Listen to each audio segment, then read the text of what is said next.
It started with a knock at the door. Not just any knock, the kind that makes your stomach drop. I wasn't expecting anyone, and definitely not two police officers standing on my porch. One of them asked if I was the homeowner. The other said, they were called in by the HOA. That's when I knew. Something was seriously off. Here's the thing. I'm not even in an HOA. I bought this house precisely because it wasn't part of any homeowners association.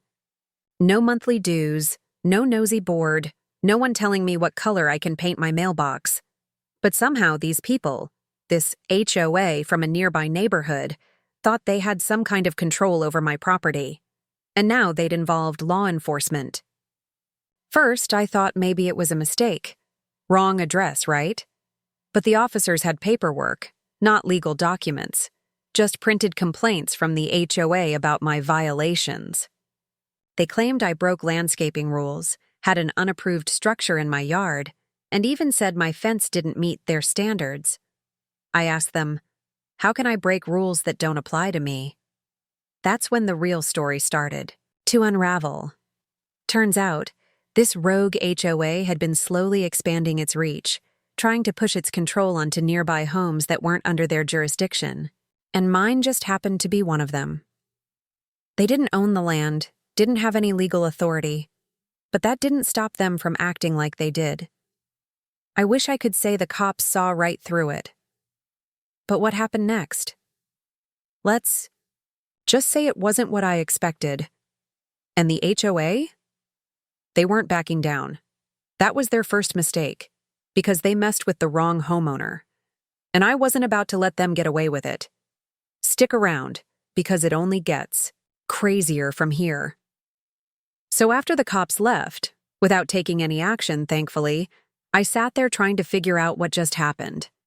Why would an HOA I'm not even a part of send police to my door over something so ridiculous? I started digging. And the more I looked into it, the weirder it got. First, I pulled up the plat map and my property records. No mention of any HOA.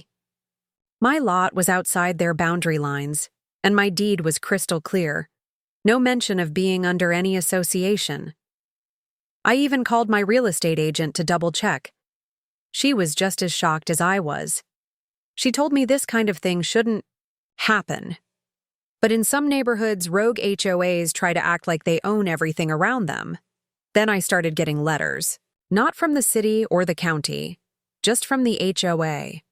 They looked official, but when I checked the return address, it wasn't a government office. It was some office suite with the HOA's name on it. Inside the envelope, fines. Hundreds of dollars. For non-compliance. They said my garbage bins were visible from the street. They didn't like the way I parked my truck. Even complained about the color of my shed. I tried calling the number on the letter. No answer. Left a message. No. Call back. A few days later, I saw one of their board members parked across the street, just watching my house. I recognized the car from when I first toured the neighborhood. At that point, it was starting to feel personal. I asked around, talked to a couple neighbors. Turns out, I wasn't the only one they were targeting. There were at least 3 other homeowners on my block dealing with the same thing, and not one of us had signed a single HOA agreement. That's when I knew. This wasn't just a misunderstanding. This was a power play, and it was only just beginning. Over the next few weeks, things got even stranger. One morning, I walked outside and saw a violation notice taped to my front door. Bright red letters, bold font, looked like something serious. But again, it was from that same rogue HOA. No legal seal, no city stamp, just their logo at the top, and a list of violations that made no sense. They claimed my grass was too long, except I'd just mowed it the day before. They said my holiday lights, which I hadn't even taken out yet, were excessive. And they gave me a deadline. Fix it, or face escalating fines. That same day, one of my neighbors, Tom, came over looking just as fed up. He showed me the exact same kind of notice. He had just installed a new fence, nothing fancy, but now the HOA was saying it had to be removed because it didn't match community design standards. Tom's house isn't even on the same street as the HOA's neighborhood. Still, they were going after him like he signed something, which he didn't. Started looking into the board members behind all of this. There was one name that kept popping up: Cheryl. She's the HOA president, and apparently very committed to preserving property values. That's her favorite phrase. I found out she'd been trying for years to get nearby houses, like mine and Tom's, to voluntarily join the HOA. Most people said no. Now it felt like she was trying to force us in, one complaint at a time. Then came the drone. I'm not even kidding. A little black drone hovering over my backyard, just sitting there like it was taking pictures. I don't know who was controlling it, but I have a guess. And it wasn't long before I got another notice, this one about backyard clutter. A grill and a lawn chair, apparently, was too much for their aesthetic standards. At this point, it wasn't just about annoying letters or fake fines. It felt like surveillance, like intimidation. And yet somehow, they were getting away with it. For now. The final straw came on a Saturday morning. I was in the garage, just trying to enjoy my weekend when a tow truck pulled into my driveway. At first, I thought it was for a neighbor, but then the driver got out and started looking at my truck. I walked out and asked what he was doing. He said he got a report from the HOA that the vehicle was abandoned and unauthorized for residential parking. I couldn't believe what I was hearing. That truck was registered, insured, and parked on my own private property. I stopped him before he could hook it up, but that moment told me everything I needed to know. This wasn't just about some rules or community standards. This was targeted, deliberate, and they were pushing hard, maybe hoping someone would just give in. But that wasn't going to be me.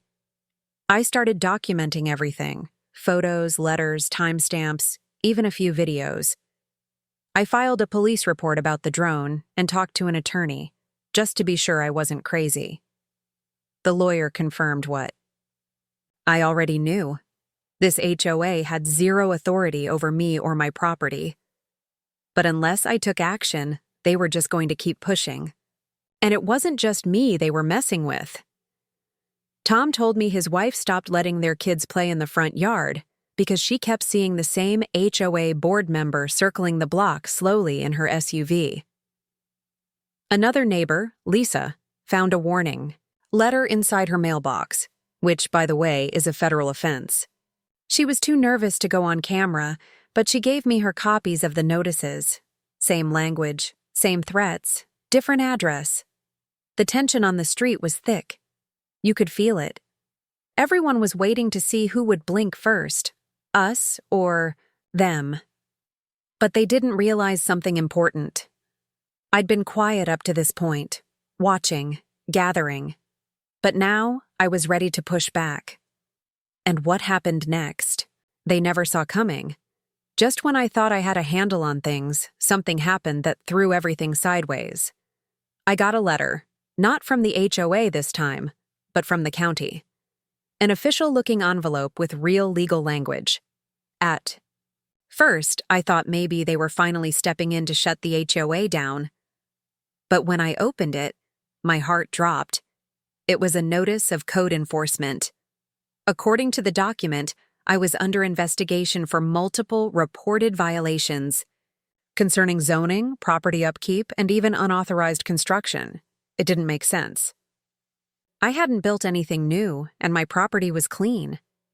But the worst part? These complaints didn't come from random inspections.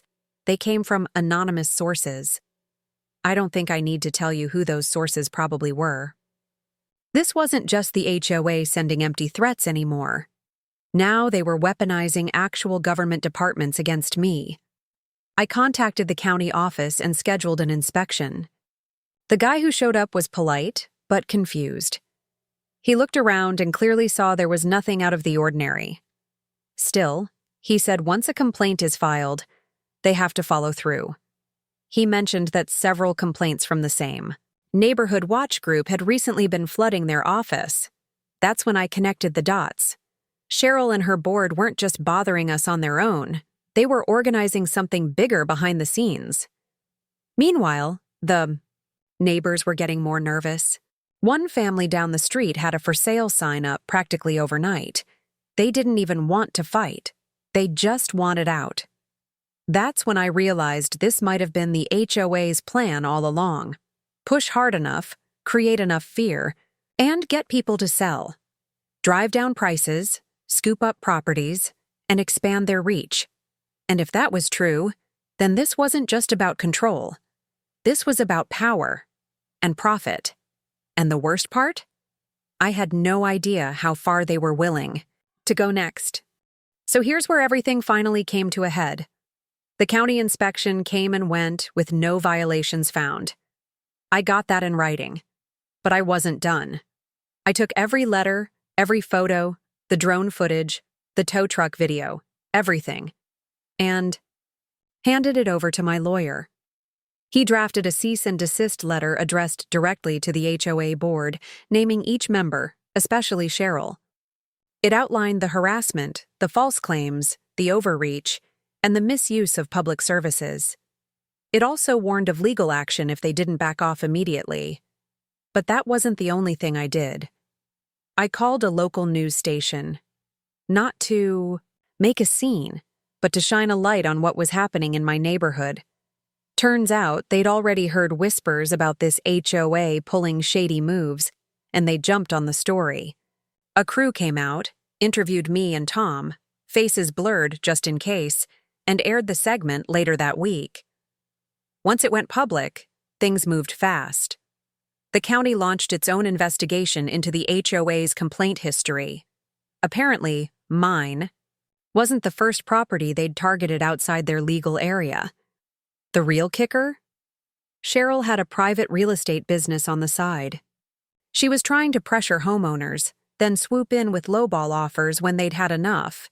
Now it was starting to look like fraud. The board resigned within a week of the news report. The HOA issued a statement saying they'd reviewed their policies and would limit activity to properties legally within their jurisdiction. Just like that, the letters stopped. No more drones, no more fake violations. But here's the twist. About a month later, I got a knock at the door again. Different face, same uneasy feeling. This time it was a quiet guy in a suit, said he was from a neighborhood improvement initiative, looking to form a new HOA in the area. Different name, different logo. But guess who was listed as a consultant on the paperwork? Yeah, Cheryl. I didn't even let him finish his pitch. I told him flat out that I wasn't interested, and that neither were my neighbors.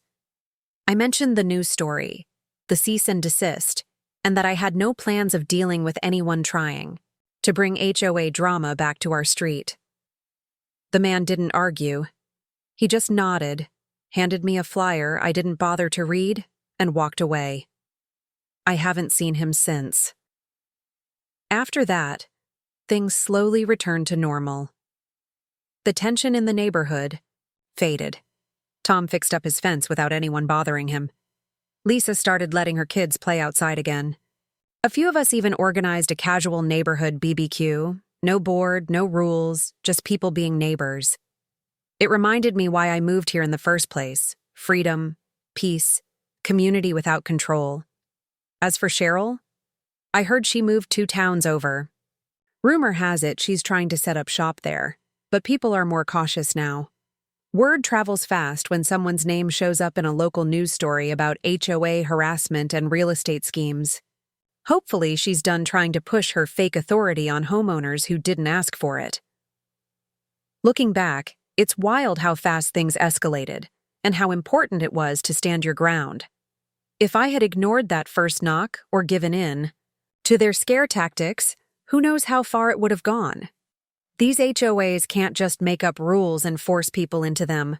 If you're not in an HOA, they have no power over your property, no matter how official their letters look or how loud they talk.